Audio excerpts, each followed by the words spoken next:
Namaskar dear learners, welcome to the MOOC course of Pharmacology 3, subject code BP602T. I am Dr. Sardindu Kumar Mishra, Associate Professor at the Department of Pharmacology at Ramesh Institute of Vocational and Technical Education, Greater Noida.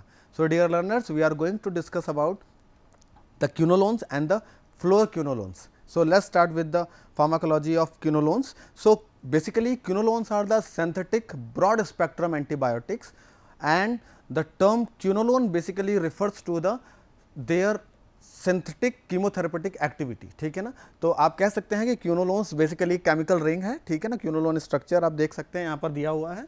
ठीक है, सो क्यूनोलोन्स एक बड़ा class है जो कि quinine से derived हैं, और क्यूनिन मल्टीपल एक्टिविटीज़ हैं जिनकी जिसमें कि एक जो है वो क्यूनोलोन डेरिवेटिव एंटी माइक्रोबियल एजेंट की तरह से भी है. ठीक है, अब बात आती है कि बेसिकली ये क्यूनोलोन्स इतने ब्रॉड स्पेक्ट्रम क्यों हैं. तो उसका रीज़न जो है वो ये है कि इनके जो एक्टिविटी है, सेंसिटिविटी है towards gram positive gram negative दोनों में देखने को मिलती है. The first quinolone was nalidixic acid which is firstly discovered by a scientist known as George Lesher. ठीक है, so and it is the first generation quinolone. ठीक है, नैलिडिक्सिक एसिड. ठीक है, इसमें फिर कुछ और भी मॉडिफिकेशंस हुए, आगे चलकर कुछ और भी आए. ठीक है, बट जो मेजर मॉडिफिकेशन हुआ that is the addition of the fluoro group. ठीक है, फ्लोरो ग्रुप का जो एक इंपॉर्टेंट एडिशन था that is very important. So first explore the first generation quinolones. So they are basically discovered in 1962. ठीक है, और they have a very good efficacy in the UTI, urinary tract infection में इनका role जो था वो बहुत अच्छा था, और जैसे जैसे कि कंसंट्रेशन बढ़ती थी वैसे वैसे इनका एंटीबैक्टीरियल या आप कह लो बैक्टीरिसाइडल जो प्रॉपर्टी थी वो भी बढ़ता था. ठीक है, जनरली फ्लोरीन मॉलिक्यूल वो भी किस पोजीशन पे, छठवें पोजीशन पे. अभी हम स्ट्रक्चर भी देख लेंगे. छठवें पोजीशन पे जो फ्लोरीन जोड़ा गया उसके पीछे एक बहुत इंपॉर्टेंट एक आप कह सकते हो कि एक वो मेजर चेंज गेम चेंजर था, जिसकी वजह से ये और ज़्यादा इफेक्टिवली, क्योंकि नैलिडिक्सिक एसिड थोड़ा सा नैरो स्पेक्ट्रम था, इसके साथ साइड इफेक्ट्स थोड़े जुड़े हुए थे. सो ये एक बहुत बड़ा चेंज हुआ था जिसमें कि फ्लोरो ग्रुप को हमने जोड़ दिया था. Now generally they prevent the bacterial DNA from unwinding. ठीक है, अब यहाँ पर हम बात करेंगे जब मैकेनिज्म की, तब वहाँ देखेंगे कि डीएनए गायरेज को इनहिबिट करता है, और डीएनए गायरेज को इनहिबिट करके जो अनवाइंडिंग हो रही थी, मतलब आपको अगर याद हो तो डीएनए डबल हेलिक्स मॉडल है, double standard DNA.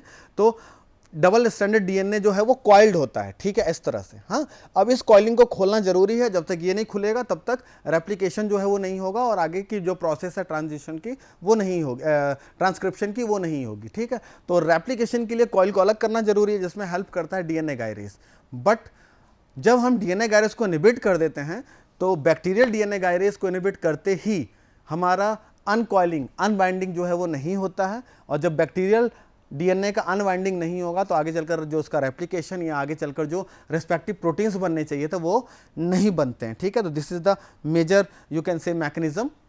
Now let's explore the SAR of the quinolone. ठीक है, it is a part of chemistry, but मैं इसको एक्सप्लोर कर रहा हूँ because it is very you can say important, and it has a common aspect in both medicinal chemistry as well in the pharmacology. ठीक है, सो यहाँ पर अगर आप देखें तो कुछ पर्टिकुलर पोजीशंस हैं, मैं थोड़ा यहाँ साइड में होकर बताता हूँ आपको. तो दो मतलब आप कह सकते हैं 6 मेंबर्ड रिंग्स हैं जो अटैच्ड हैं.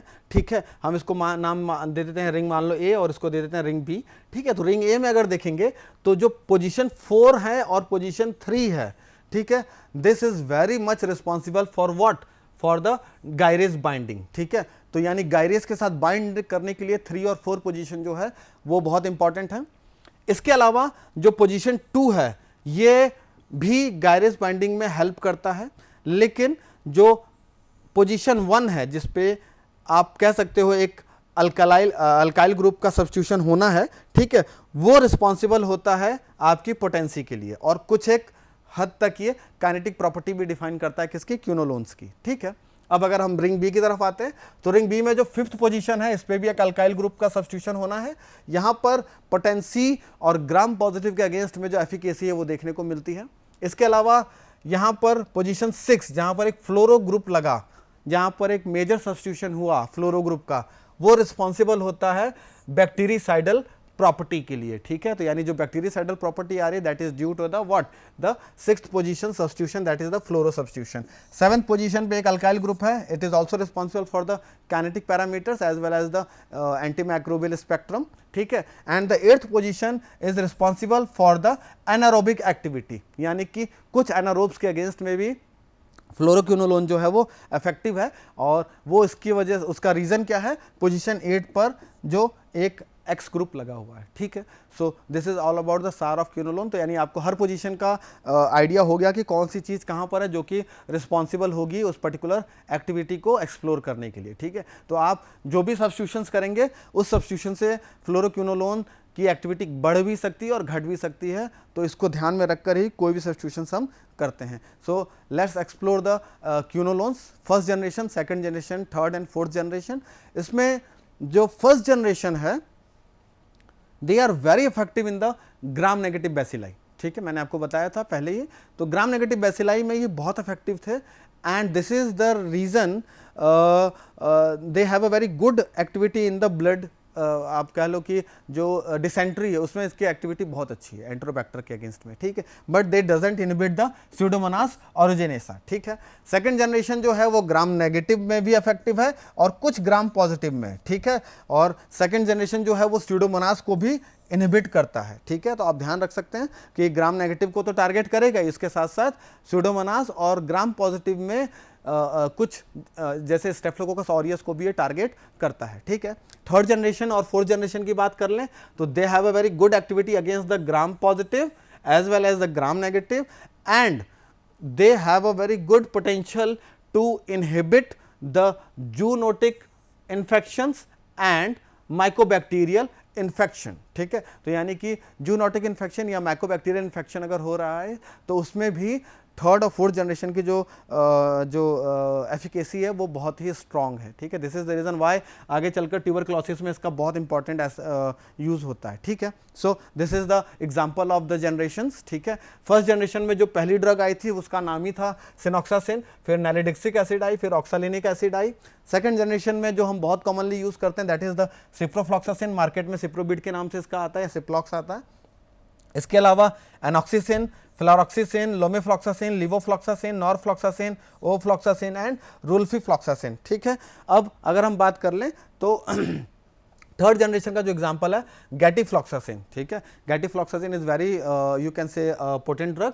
ग्रेपिफ्लॉक्सासिन आया था लेकिन इसके कार्डियक साइड इफेक्ट्स बहुत ज़्यादा देखने को मिल रहे थे, इसलिए इसको मार्केट से विड्रॉ कर लिया गया, इसलिए ये अब मार्केट में नहीं है, ठीक है। इसके अलावा पेज़ोफ्लॉक्सासिन, स्पारफ्लॉक्सासिन और tosufloxacin is a choice of drug for the gram positive bacterial infections. Fourth generation में सिनाफ्लॉक्सासिन है, जेमीफ्लॉक्सासिन, मॉक्सीफ्लॉक्सासिन एंड ट्रोबाफ्लॉक्सासिन, लेकिन ट्रोबाफ्लॉक्सासिन फिर मार्केट से विड्रॉ हो गया, ऑब्सोलेट हो गया, because it has a very prominent का हेपेटिक टॉक्सिसिटी, ठीक है ना, ये हेपेटिक टॉक्सिक था, दैट्स वाई इसको भी मार्केट से हमने क्या कर दिया, मतलब एफडीए ने इसको विड्रॉ कर दिया, ठीक है। नाउ अब स्पेक्ट्रम की बात कर लेते हैं कि कौन से ग्राम नेगेटिव हैं, कौन से ग्राम पॉजिटिव हैं, या फिर कौन से एटिपिकल बैक्टीरियाज हैं जिनमें ये काम करता है। तो ग्राम पॉजिटिव में स्पेसिफिकली ये स्टेफिलोकोकस ऑरियस के ऊपर काम करता है, स्ट्रेप्टोकोकस निमोनी, कुछ रेजिस्टेंट स्ट्रेप्टोकोकस में भी इसकी एक्टिविटी है और एंटेरोकोकस में भी इसकी एक्टिविटी देखने को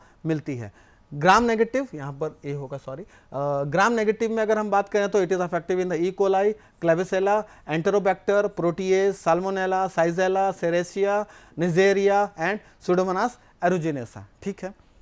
एटिपिकल बैक्टीरियाज वो हो गए जिनका क्लासिफिकेशन थोड़ा सा in between of gram positive gram negative हो जाता है थोड़ा सा, तो इसलिए इसमें कुछ एग्जांपल्स हैं जैसे chlamydia, legionella, mycoplasma and ureaplasma urealyticum, ठीक है ना। तो these are the spectrum of the what, the fluoroquinolones, ठीक है। अब आप देख सकते हो कितनी बड़ी क्लास को ये कवर कर रहा है, ठीक है। तो इतनी बड़ी क्लास को कवर कर रहा है, that's why it is known as what, broad spectrum, it is the reason why it is known as broad spectrum, ठीक है।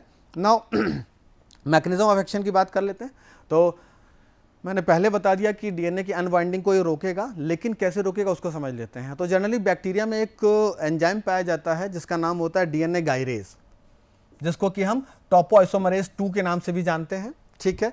ये क्या करता है कि डीएनए गायरेज जो है वो अनकॉइलिंग करता है, मतलब कि जो डबल स्ट्रैंडेड डीएनए है उनको खोलता है और खोलने के बाद रेप्लिकेशन में हेल्प करता है। और इसमें जो हेल्प करने के लिए जो जीन एनकोड करते हैं इस पर्टिकुलर एंजाइम को, उनका नाम होता है गायर ए एंड GYR B, ठीक है।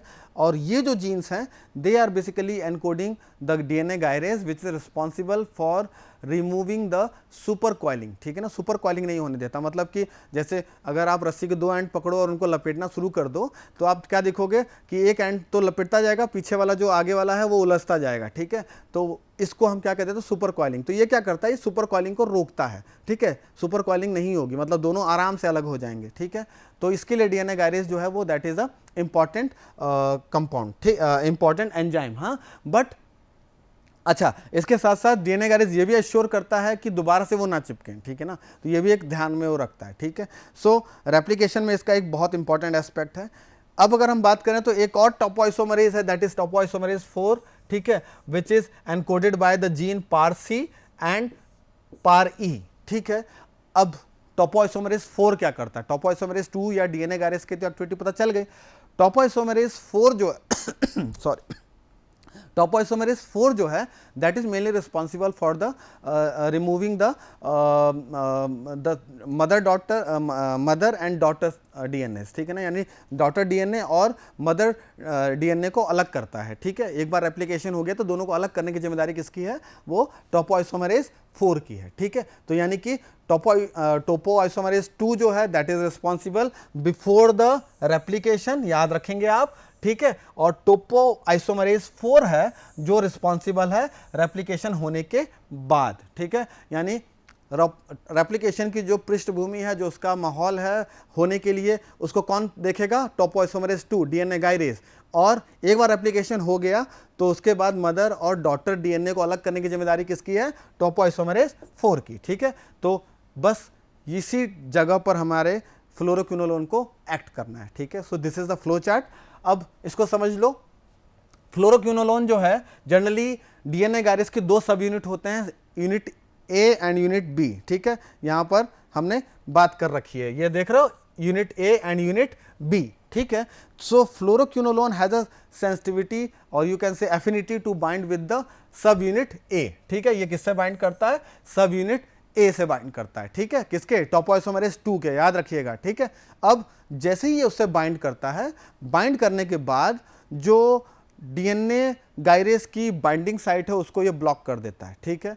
अब जब बाइंडिंग साइट ब्लॉक हो गई तो एंजाइम और सबस्ट्रेट कॉम्प्लेक्स जो होगा वो नहीं बनेगा, और जब एब्सेंस हो जाएगा किसका, एंजाइम सबस्ट्रेट कॉम्प्लेक्स का, तो जो अनबाइंडिंग होनी थी डबल स्टैंडर्ड डीएनए की वो नहीं होगी, ठीक है। यानी कि जो डबल स्टैंडर्ड डीएनए खुल रहा था, ठीक है, ठीक है, ये जो ऐसे 2 डीएनए खुल रहे थे ना, ठीक है, अब ये क्या होंगे, नहीं खुलेंगे। तो जब ये नहीं खुलेंगे तो इसकी वजह से क्या, सिंथेसिस नहीं होगी एमआरएनए की और प्रोटीन्स नहीं बनेंगे, और प्रोटीन्स नहीं बनेंगे तो एट लास्ट क्या होगा, एंटीबैक्टीरियल एक्टिविटी देखने को मिल जाएगी। Now what are the pharmacokinetic parameters. So मैंने यहाँ पर एक कंपैरेटिव चार्ट बना दिया है, लगभग जितने इंपॉर्टेंट फ्लोरोक्विनोलोन्स हैं उनका मैंने एग्जाम्पल के साथ administration, route of administration, absorption, half life and disposition की बात भी कर ली है, ठीक है। So let's start with the norfloxacin. It is orally available, ठीक है, ओरल रूट से आप दे सकते हो। 50% इसका ओरल एब्जॉर्प्शन है, ठीक है। हाफ लाइफ की अगर हम बात करें तो जनरली 4 घंटे इसका हाफ लाइफ है जो कि एनीयूरिया के केस में बढ़ जाता है, ठीक है। मेटाबॉलिज्म जो है इसका 20% है और रीनल एक्सक्रीशन होता है 27%। अगर हम बात करें सिप्रोफ्लॉक्सासिन की तो it is also available, it is also you can say responsible for the given by the route oral as well as the IV। इसका ओरल एब्जॉर्प्शन बहुत अच्छा है 75%, ठीक है। हाफ लाइफ नियरली सेम है 4, ठीक है, जो एनूरिया में 10 हो जाती है। इसका रीनल एक्सक्रीशन 50% है और लगभग मेटाबॉलिज्म भी इतना ही देखने को मिलता है, ठीक है। लिवोफ्लॉक्सासिन इसका ओरल और IV दोनों रूट से दे सकते हो, इसका एब्जॉर्प्शन बहुत अच्छा है 98%, ठीक है। 7 आवर्स इसकी हाफ लाइफ है और रीनल एक्सक्रीशन के थ्रू ये बाहर हो जाता है बॉडी से। गेटिफ्लॉक्सासिन की बात करें तो ये भी ओरल IV रूट से अवेलेबल है, 96% इसका एब्जॉर्प्शन है और half life is nearly 8 to 7 to 8 hours, ठीक है। और इसका भी जो रीनल एक्सक्रीशन है 70% है। मॉक्सीफ्लॉक्सासिन जनरली आई ड्रॉप्स में आता है, बट जनरली इसको ओरल और आईवी रूट में भी देखा जाता है। 89% इसकी एब्जॉर्प्शन है। हाफ लाइफ थोड़ा सा ज़्यादा है 14 आवर्स, तो ये थोड़ा सा लॉन्ग टर्म और ज़्यादा सीवियर इन्फेक्शंस में यूज़ किया जाता है। और जनरली इसका रीनल एक्सक्रीशन थोड़ा कम है 20%, और मेटाबॉलिज्म जो है वो लीवर में होता है विच इज़ अराउंड 25%। नाइट्रोफुरेंटाइन और पॉलीमेक्सिन बी जो हैं ये मतलब आप कह सकते हो कि हम यहाँ पर जोड़ रहे हैं उसको एक्स्ट्रा में, ठीक है, but generally they are available in the oral formulations as well as the parental formulations, and generally they are metabolized and removed by the kidney, ठीक है ना। थेरेपेटिक यूजेस की बात कर लें फ्लोरोक्विनोलोन्स की, तो मेजर जो जब ये आया था फ्लोरोक्विनोलोन, तो इसका जो मेजर टारगेट था वो था आरटीआई, यानी कि रेस्पिरेटरी ट्रैक्ट इन्फेक्शन, ठीक है। आरटीआई में ये बहुत इफेक्टिव है, स्पेशली जब सोर थ्रॉट होता है तो उस टाइम पर, या फिर आगे चल के फेरेंजाइटिस हो गया, ओटाइटिस मीडिया हो गया, या फिर साइनोसाइटिस, साइनस का इन्फ्लामेशन हो गया। साइनोसाइटिस का मतलब जो साइनस है यहाँ पर आपके, ठीक है ना, उसका इन्फ्लामेशन हो गया। ये बहुत इफेक्टिवली काम करता है हॉस्पिटल एक्वायर्ड निमोनिया और कम्युनिटी एक्वायर्ड निमोनिया, यानी कि जब आप किसी हॉस्पिटल में बाई चांस किसी पर्टिकुलर एक डिजीज़ की वजह से एडमिट हुए और अगर वहाँ पर बैक्टीरियल इन्फेक्शन बहुत ज़्यादा फैला हुआ है तो उसकी वजह से आपको निमोनिया होने के चांसेस बढ़ जाएंगे, ठीक है ना। तो ये जो है दिस में lead to the what very severe condition, ठीक है। तो उसमें भी ये बहुत इफेक्टिवली काम करता है। यूटीआई में सिस्टाइटिस, पाइलोनेफ्राइटिस और पोस्टाइटिस, तीनों के इन्फ्लामेशन में ये बहुत इफेक्टिवली काम करता है। और जनरली कभी कभी इसको हम यूज़ करते हैं स्किन इन्फेक्शंस में, जैसे कि सेलुलाइटिस और सॉफ्ट टिश्यू इन्फेक्शन, जो कि जनरली एनारोबिक बैसिलाई की वजह से देखने को मिलता है, ठीक है। नाउ इसका यूज़ जो है एक और भी है, दैट इज़ द ऑस्टियोमाइलाइटिस, ठीक है। अब ऑस्टियोमाइलाइटिस क्या है, तो ऑस्टियो वर्ड जो है ये तो मेरे ख्याल से सबने सुना होगा, इट इज़ द बोन, ठीक है, इट इज़ बोन, ठीक है, हाँ। और जनरली जब बोन के अंदर बैक्टीरियल इन्फेक्शन हो जाए then it is known as what, osteomyelitis, ठीक है ना। तो ये आपके बोन के अंदर बैक्टीरियल इन्फेक्शन होने के वजह से इस डिजीज़ का जन्म हुआ है, ठीक है। और ये जनरली होता किन बैक्टीरिया की वजह से है, तो स्पेसिफिकली ग्राम नेगेटिव बैक्टीरियाज की वजह से होता है। So gram negative bacteria are majorly responsible for the osteomyelitis. इसके अलावा डायरिया एक बहुत कॉमन प्रॉब्लम है, ठीक है। और मैंने पहले भी बताया था कि क्विनोलोन्स में nalidixic acid is a very good drug for the diarrhoea और डिसेंट्री, ठीक है ना। तो जब ये डिजीज़ एंडेमिक हो जाती है डायरिया, स्पेशली बैक्टीरियल डायरिया, ठीक है, तो वहाँ पर हम क्विनोलोन्स को यूज़ करते हैं and they have a very good therapeutic efficacy and they have a very good implementation during the endemic diarrhoea, ठीक है। सेक्चुअली ट्रांसमिटेड डिजीज़ में भी लोग इसको यूज़ करते हैं, ठीक है, बट यूज़ करते वक्त हमको थोड़ा सा ध्यान देना होता है कि अगर पेशेंट थोड़ा सा सेंसिटिव है फ्लोरोक्विनोलोन से, तो वहाँ पर हमको ड्रग जो है वो चेंज करनी होती है, ठीक है। तो आपको देखना होगा कि पेशेंट अगर कोई एसटीडी का पेशेंट है जिसको कि थोड़ी एलर्जी है या उसको थोड़ा सा इशू है, तो वहाँ पर हम फ्लोरोक्विनोलोन्स नहीं चलाते, ठीक है। अब कौन से हैं, तो गोनेरिया एसटीडी में स्पेसिफिकली, इसके अलावा क्लैमिडिया, कैंक्रोइड, माइकोप्लाज्मा एंड सिफेलिस, ठीक है, यहाँ पर आप चला सकते हो and they have a very good potency against the what, sexually transmitted diseases. इसके अलावा ट्यूबरक्लोसिस में भी क्विनोलोन्स, स्पेशली फ्लोरोक्विनोलोन्स की जो एफिकेसी है वो बहुत अच्छी है, ठीक है, जिसमें कि लिवोफ्लॉक्सासिन, स्पाराफ्लॉक्सासिन जो है वो एक चॉइस ऑफ ड्रग है, ठीक है।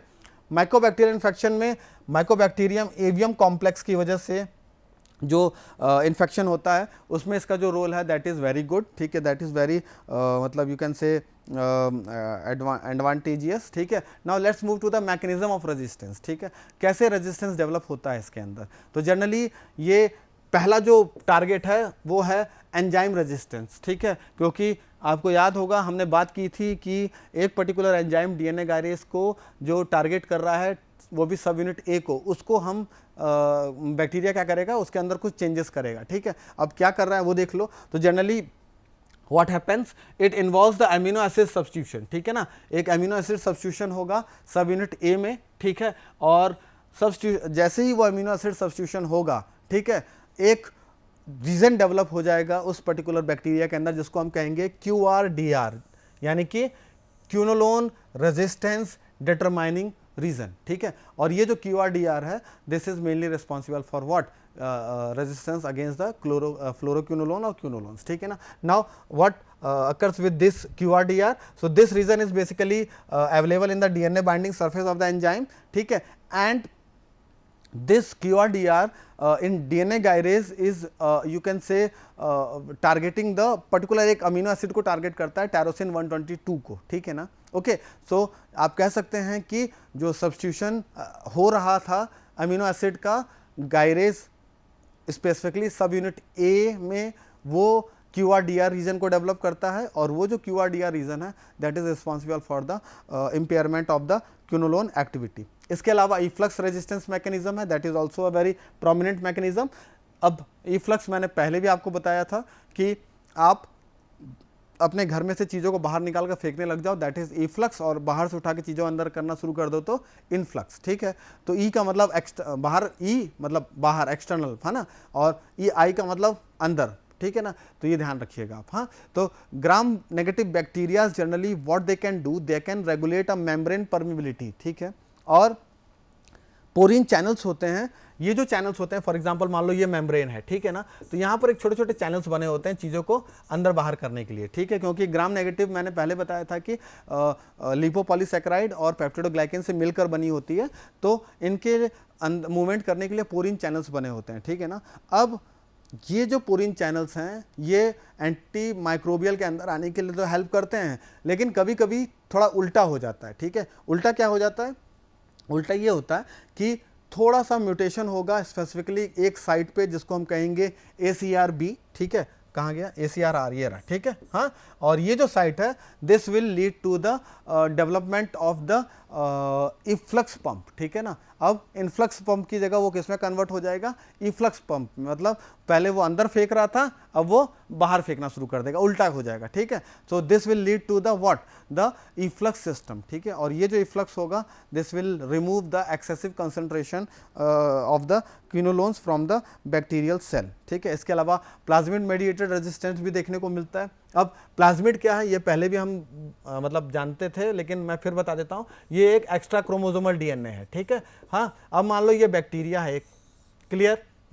अब हमने क्या किया, इस प्लाज्मिड के अंदर जो हमारे को रेजिस्टेंस करना है, ठीक है, वो वाला DNA वो वाला जीन इसमें डाल दिया, ठीक है। और डालने के बाद इसको हमने इस बैक्टीरिया के साथ क्या कर दिया? इनकॉर्पोरेट कर दिया, ठीक है। अब इनकॉर्पोरेशन की वजह से क्या होगा? इस इनकॉर्पोरेशन से जब ये बैक्टीरिया अपनी अगली रिप्रोडक्टिव साइकिल में जाएगा तो जो अगला जनरेशन आएगा, जो अगली प्रोजेनी आएगी, ठीक है ना, वो एक रेजिस्टेंट साइट लेकर पैदा होगा जो कि फ्लोरोक्विनोलोन से रेजिस्टेंट होगा, ठीक है। तो आप इसको याद रखिएगा, जनरली ये एक म्यूटेशन होता है और एक पर्टिकुलर जीन में म्यूटेशन करते हैं जिसका नाम होता है QNR, ठीक है। और QNR क्यूनोलोन से है, तो आप थोड़ा याद रख सकते हैं इसको, ठीक है ना। और इसके अंदर जब हम चेंजेस करते हैं तो this will lead to the what, the mutation in the particular progeny of the bacteria, ठीक है। और आगे चलकर ये आपका फ्लोरोक्विनोलोन्स के अगेंस्ट में रेजिस्टेंस डेवलप हो जाता है। अब साइड इफेक्ट की बात करें तो जनरली नैलिडिक्सिक एसिड का मार्केट से बाहर जाने का रीज़न यही था कि ये सीनस टॉक्सिसिटी कॉज करता था, ठीक है ना। और कभी कभी बॉडी रैशेस भी देखने को मिलते थे, ठीक है। बट अगर हम फ्लोरोक्विनोलोन्स की बात करें तो जैसे फ्लोरीन जुड़ने की वजह से इसकी एक्टिविटी बढ़ गई थी, वैसे ही कुछ साइड इफेक्ट्स भी बढ़ गए। स्पेसिफिकली मैं उन साइड इफेक्ट्स की बात करता हूँ तो इसमें सबसे पहले आएगा आर्टिकुलर डैमेज, ठीक है ना। ये क्या करता है, आपके कान में जो डेवलपमेंट हो रही होती है ना, स्पेशली ग्रोइंग चाइल्ड्स में, ठीक है ना, जो बच्चे बढ़ रहे हैं उनमें हम नहीं यूज़ करते हैं फ्लोरोक्विनोलोन्स। अगर हमने यूज़ किया तो आर्टिकुलर डैमेज होने के चांसेस बढ़ जाते हैं, ठीक है। इसके अलावा हाइपर सेंसिटिविटी कॉज करता है, डायरिया भी कॉज कर सकता है, और कभी कभी कार्डियक अरेथमिया भी देखने को मिलता है। कीमोथेरेपी अगर हम बात करें फ्लोरोक्विनोलोन्स की तो जनरली ये एक डिबेटेबल टॉपिक है जिसपे कि बहुत सारे लोगों का राय पॉजिटिव और नेगेटिव दोनों है, ठीक है। तो ये बच्चों में जनरली नहीं यूज़ किया जाता कीमोथेरेपी में, because they have a tendency to damage the otitis media, ठीक है ना, and parallelly they can also damage the articular damage, ठीक है ना। कॉन्ट्रा इंडिकेशन की बात करें तो बच्चे में बिल्कुल नहीं देना है, प्रेग्नेंट लेडी को बिल्कुल नहीं देना है, और जो ब्रेस्ट फीडिंग मदर है उसको भी नहीं देना है, ठीक है। तो ये आप अच्छे से ध्यान रखिएगा कि ये किन किन कंडीशन से कॉन्ट्राइंडिकेटेड है, mother, breast feeding, pregnant mother, breast feeding mother and childrens, ठीक है। सो ये फ्यूचर ऑफ क्यूनोलोन्स हैं, देख लेते हैं कौन कौन से आने वाले टाइम पे क्यूनोलोन्स हैं। तो JNJ-Q2 जो कि अभी ट्रायल में है, and it is very effective in the skin related infections and the community acquired pneumonia, ठीक है, and it has a very good potential against the MRSA, that is methicillin resistance Staphylococcus aureus. दूसरा salt है delafloxacin RX-3341 जो कि gram positive such as MRSA और anionic character का है ये, ठीक है। निमोनॉक्सासिन जो है it is a non fluorinated fluoroquinolone, ठीक है, क्यूनोलोन आप कह लो, ठीक है, and it is still under the trial and it is a you can से मेनली टारगेटिंग द कैंसर, ठीक है ना, ये कैंसर को टारगेट करेगा, ठीक है। इसके लिए इसको डेवलपमेंट में रखा हुआ है, अभी ये है क्लिनिकल ट्रायल में। So this is all about the quinolones and the fluoroquinolones. So thank you for your patience listening.